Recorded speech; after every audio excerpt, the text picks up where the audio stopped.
ఆచి chicken masala. Police ఉద్యోగాల భర్తీ కోసం జగన్ని కలవడమా? ఎంత విడ్డూరం.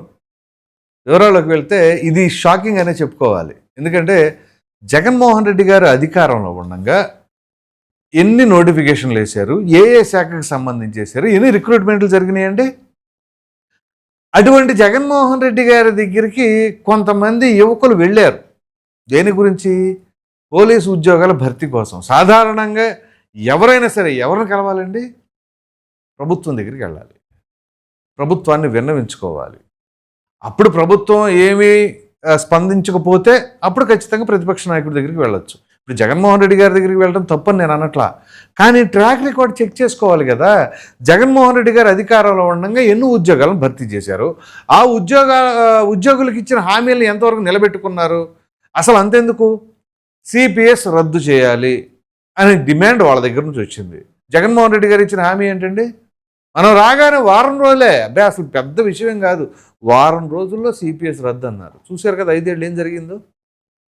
ఇప్పుడు కూటమి ప్రభుత్వం అధికారంలోకి వచ్చిన తర్వాత కొంతమందికి ఓపీఎస్ విధానాన్ని తీసుకొచ్చిన తర్వాత వాళ్ళు చంద్రబాబు నాయుడు గారికి పాలాభిషేకం చేశారు. సో అంటే కమిట్మెంట్ ఏంటి? జగన్మోహన్ రెడ్డి గారు ఇచ్చిన కమిట్మెంట్లో అది నెరవేర్చగలిగారా? ఆ సిపిఎస్ రద్దు చేశారా? మెగా డిఎస్సి వేస్తానని వేశారా?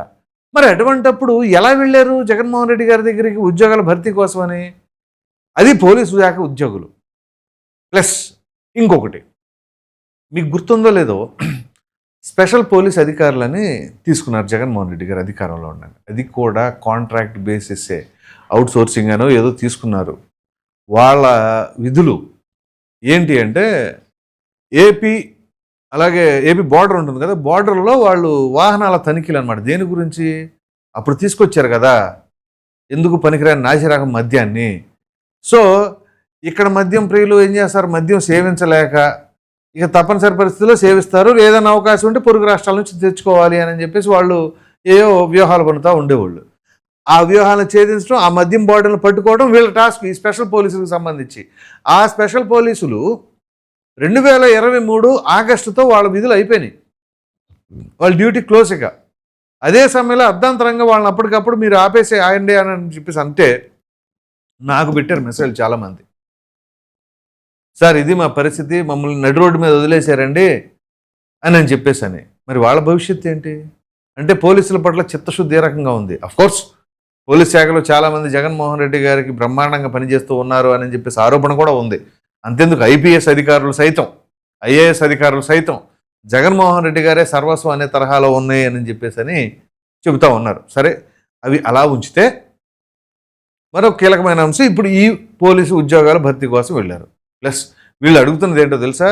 2022 నుంచి ఒక్క నోటిఫికేషన్ పడలేదు కాబట్టి వయో పరిమితి 35 ఏళ్లకు పెంచండి అని చెప్పేసి జగన్మోహన్ రెడ్డి గారు సిపిఎస్ని రద్దు చేస్తానని వారం రోజుల్లో అన్న మనిషి 35 ఏళ్ళు కాదు 40 ఏళ్ళు దాకా ఎత్తానంటాడు. నష్టమేముంది? పరిగెత్తాల్సింది వాళ్ళు. ఒకప్పుడు అంతెందుకు పోలీస్ సెలక్షన్ మేము కాలేజీలో చదువుతున్నప్పుడు 5 కిలోమీటర్స్ ఉండేది రన్నింగ్.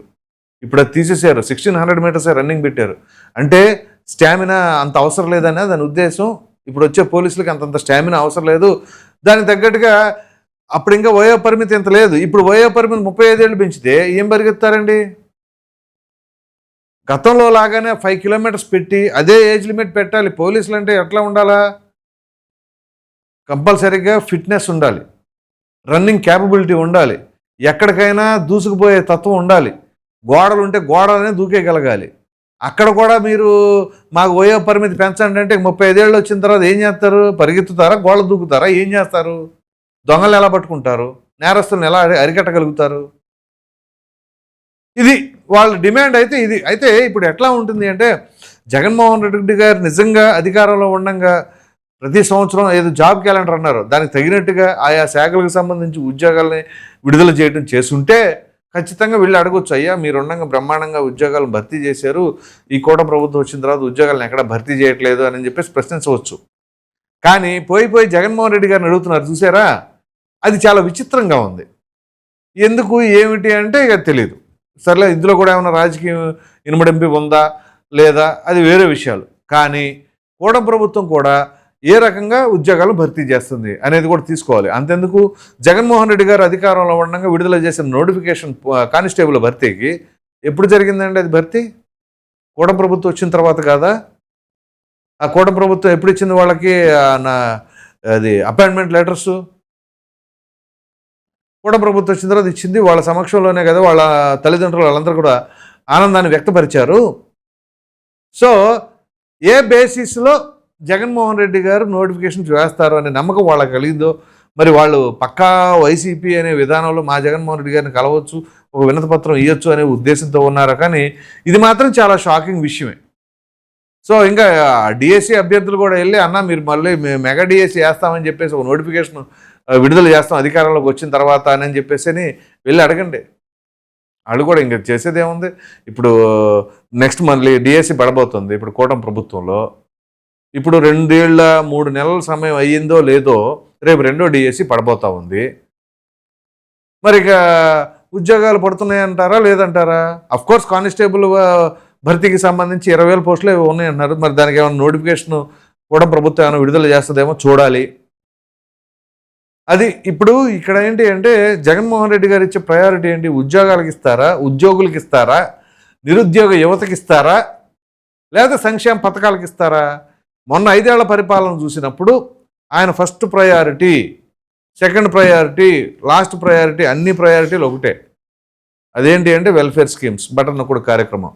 అది తప్ప మనకు రాజధానితో పనిలే, ప్రాజెక్టులతో పనిలే, రోడ్డులతో పనిలే, క్యాపిటల్తో పనిలే, ఉద్యోగాలతో అసలే పనిలే. వాళ్ళే ఆ వాలంటీర్ ఉద్యోగం ఏదో ఒకటి ఇస్తే ఆరాంగా చేసుకుంటూ వెళ్ళిపోతారు, అంతకుమించి ఇంకేం అవసరం లేదు అనే ఒక పరిపాలన చూపించారు. కాబట్టే దానిని బట్టి ప్రజలకు అర్థమైంది. అందుగురించే మీరు పథకాలు పర్ఫెక్ట్గా వేసినా మాకు కాదు, కానీ కావాల్సింది మా బిడ్డలకు ఉద్యోగాలు కావాలి, బంగారు భవిష్యత్తు కావాలి, ఆర్థికంగా స్థిరపడాలి. ఆర్థికంగా స్థిరపడాలి అంటే ఈ సంక్షేమ పథకాలు ఇస్తే కదా స్థిరపడేది. అఫ్కోర్స్ సంక్షేమ పథకాలు ఇవ్వద్దని కాదు, నిజంగా పూట గడపనే వాళ్ళు, రోజువారీ కూలీ పనులు చేసుకునే వాళ్ళకు ఖచ్చితంగా ఆ సంక్షేమ పథకాలు వర్తింపజేయాలి. At the same time middle class వాళ్ళకి లేదా చదువుకున్న నిరుద్యోగ యువతకి వాళ్ళకు ఉపాధి కల్పించే రకంగా వ్యవహరించాలి. అది ప్రైవేట్ ఉద్యోగమా ప్రభుత్వ ఉద్యోగం అని కాదు, ముందు ఏదో ఒక ఉపాధి లభించాలి. సరే ప్రభుత్వ నోటిఫికేషన్లు అంటే ఏదో వేలలోనే పోస్టులు పడతాయి, కానీ ఇక్కడ లక్షల్లో ఉన్నారు కాబట్టి వాళ్ళల్లో కొంతమంది కార్పొరేట్ ఉద్యోగాల కోసం ప్రయత్నించుకుంటారు, ప్రైవేట్ కంపెనీలు ఉద్యోగాలు ప్రయత్నిస్తారు.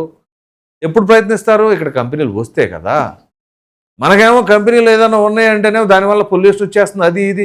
ఆ పొల్యూషన్ ఎలా కంట్రోల్ చేసుకోవాలి, దాన్ని ఎలా చేయాలి అనే ఆలోచన ఉండకుండా కంపెనీనే తీసేయాలి అని చెప్పేసి అన్నారు. చివరికి అదేమైంది? ఇప్పుడు గల్లా జయదేవ్ గారి అమర్ రాజా బ్యాటరీస్ తెలంగాణలో బ్రహ్మాండంగా వాళ్ళు స్థాపించగలిగారు, నిరుద్యోగులకి అక్కడ ఉపాధి లభించింది. అది మరి ఆంధ్రప్రదేశ్కి వచ్చేదిగా. అది అలాంటి పరిస్థితులు అనమాట.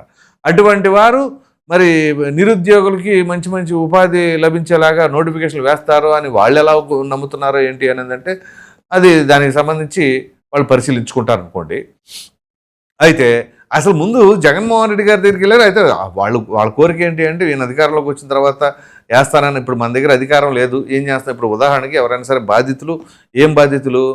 ఎవరికైనా ఆర్థికంగా ఏదైనా ఇబ్బందులు ఉన్నప్పుడు, లేకపోతే ఆరోగ్యపరంగా ఇబ్బంది పడుతున్నప్పుడు, ఏదో హాస్పిటల్ ఎక్స్పెన్సెస్ వాళ్ళు లేవు అన్నప్పుడు జగన్మోహన్ రెడ్డి గారు వెళ్ళినప్పుడు జగన్మోహన్ రెడ్డి గారి దగ్గరికి వెళ్ళి వాళ్ళు వినవించుకున్నారు అనుకోండి. ఇప్పుడు మనం అధికారంలో లేం కదా, 3 ఏళ్ల తర్వాత వస్తాం, అప్పుడు చూస్తాం అని చెప్పేసి అంటారు. అసలు 3 ఏళ్ల తర్వాత వస్తామనే పదం ఏంటి? వస్తామో రామో తెలియదు. అది ఒకవేళ రాకపోతే ఏంటి పరిస్థితి? వాళ్ళు అలాగే ఉండాలా? ఇప్పుడు ఉదాహరణకి మొన్న ఎవరో బాధితుల దగ్గరికి వెళ్ళి ₹1 కోటి డిమాండ్ చేశారు.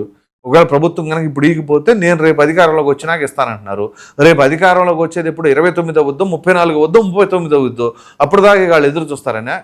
అరే తాత్కాలికంగా మీ ఎంతో కొంత మీకు ఇబ్బంది కలిగేలాగా కాకుండా ఎంతో కొంత నేను ఆర్థికంగా మా పార్టీ తరపునో లేకపోతే మా నాయకులు ఎవరో వాళ్ళు సమకూరుస్తారు అన్న మాటను ఎక్కడా కూడా జగన్మోహన్ రెడ్డి గారు ఉచ్చరించినట్లు ఎప్పుడు చూడలే నేను. సో అంటే అధికారం ఉంటే చేస్తాననే ప్రయత్నం. సరే ఇప్పుడేంటి? ఆ ఉద్యోగ కానిస్టేబుల్ నియామకాలు జరగట్లేదని చెప్పేసి ప్రభుత్వం పైన ఒత్తిడి తీసుకురావాలి అని చెప్పేసి జగన్మోహన్ రెడ్డి గారి దగ్గరికి వెళ్ళారట. ముందు మీరు రిక్వెస్ట్ చేయొచ్చు కదా, లేదా మీరు నోటిఫికేషన్ విడుదల చేయాలి అని చెప్పేసి ఓ నిరసన కార్యక్రమం, ఓ దీక్ష చేపట్టండి. అప్పుడు ఆ దీక్షకి ప్రతిపక్ష పార్టీలు వస్తుంది మద్దతు తెలపడానికి. సో ఒకవేళ నిజంగా వాళ్ళ నోటిఫికేషన్ కనుక విడుదల చేయట్లేదు, ఇప్పుడు ఎలా చేయము అని కనుక మీకు ఎట్లాంటిది ఏమైనా క్లారిటీ ఇస్తే, కానీ ఈ విధంగా వెళ్ళిపోయి ఆ 35 ఏళ్ళు వయోపరిమితి అనేది మాత్రం మరి ఆ డిమాండ్ సరైందా కాదా అనేది మాత్రం మనం కరెక్ట్గా చెప్పలేము. ఎందుకంటే ఇప్పుడు మనం దాన్ని అది అట్లా తీసుకుంటారని కనుక అన్నాం అనుకోండి, వాళ్ళు మన మీద ఎగిరిపడతారు. ఎందుకంటే మీకు ఏం తెలుసు మా ఇబ్బందులు అని చెప్పేసి అని. లేదా అలా పెడితే దానివల్ల మరి వాళ్ళు పబ్లిక్ లైఫ్లో ఉండాలి, నేరస్తులను పట్టుకునే జాబ్ అది ఎంతవరకు సక్రమంగా నిర్వహిస్తారు అని చెప్పేసానంటే అలా ప్రశ్నించినా ఇబ్బంది పడతారు. కాబట్టి అది ఎంతవరకు కరెక్ట్, అసలు వీళ్ళు జగన్మోహన్ రెడ్డి గారి దగ్గరికి వెళ్ళడానికి పైన మీ అభిప్రాయం ఏంటి అనేది కామెంట్ సెక్షన్లో తప్పకుండా తెలియజేయండి. Thank you.